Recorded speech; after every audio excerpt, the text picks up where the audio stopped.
গতকালকে সন্ধ্যার পর পর ওই মোটামুটি ৭টা সাড়ে ৭টা নাগাদ মাকে নিয়ে গেছিলাম মাসির বাড়িতে। আসলে কি হয়েছে, এই যে পুচকে দুটো, এই দুটোর অনেক দিন থেকেই জ্বর। তার মধ্যে আবার মাসির শ্বশুরমশাইয়েরও শরীরটা খুব খারাপ। বেশ কিছুদিন থেকেই ভাবছিলাম যাব যাব, কিন্তু সময়ের অভাবে আর হচ্ছিলই না। মা ফাঁকা থাকলে আমার হচ্ছিল না, এদিকে আমি ফাঁকা থাকলে মার সময় হচ্ছিল না।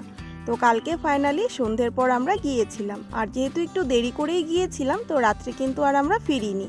বাচ্চা দুটো কিন্তু এখন আগের থেকে অনেকটাই সুস্থ আছে, মানে জ্বরটা কিছুটা কমেছে, কিন্তু এই গরমের জন্য প্রচুর অস্থির অস্থির করছিল। এইদিকে ওরা চা বসিয়েছিল আর আমি বাজারে চলে গিয়েছিলাম কিছু খাবার জিনিস আনতে। বাজারে গিয়েছিলাম বলতে ওদের বাড়িই বাজারে, মানে ঘর থেকে বেরোলেই বাজার। সিঙ্গারা নিয়ে এসে দেখি বৌদি এই স্পেশাল পাত্রের মধ্যে আমার জন্য চা রেখেছিল। দেন চাটা খেয়ে নিলাম, আর দেখো এদিকে রান্নাবান্নাও শুরু হয়ে গেছে।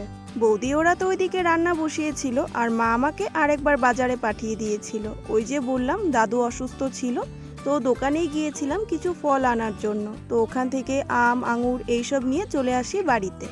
আর আসতেই বড় বৌদি দেখো আমাকে আরেকটা কাজে বসিয়ে দিয়েছিল।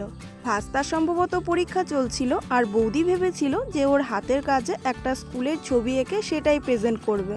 তো আমি তো প্রফেশনালি সেভাবে কোনোদিন ছবি আঁকিনি, মানে শিখিনি, কিন্তু কাজ চালিয়ে দিতে পারি। তারপর ছবি টবি এঁকে খাওয়ার ডাক এসেছিল, চলে গিয়েছিলাম খাওয়া দাওয়া সারতে। দেন খাওয়া দাওয়া সেরে ডিউটি পড়েছিল এই পুচকে দুটোর দেখভাল করার জন্য। আমি যতক্ষণ এইদিকে গল্প করছিলাম, দেখাশোনা করছিলাম, ততক্ষণে কিন্তু বৌদি ওরাও খেয়ে নিয়েছিল। দেন মোটামুটি ঘুমোতে ঘুমোতে বেজে গিয়েছিল 1টা। তারপর ভোরবেলাতে উঠে পড়েছিলাম মোটামুটি 6টা নাগাদ। যেহেতু সকালবেলা বাড়ি আসতে হতো, বাবা বাজারে যাবে, তো মা আমাকে ভোরবেলাতেই উঠিয়ে দিয়েছিল। মাসির বাড়িতে গেলে 90% সময় রেলগেট পড়ে থাকে, কিন্তু আজকেও যে সকালবেলা রেলগেট পড়ে থাকবে এটা আমি কখনো আশা করিনি। এনিওয়ে, সকালবেলা উঠাতে এত সুন্দর পরিবেশটা দেখতে পেরেছিলাম।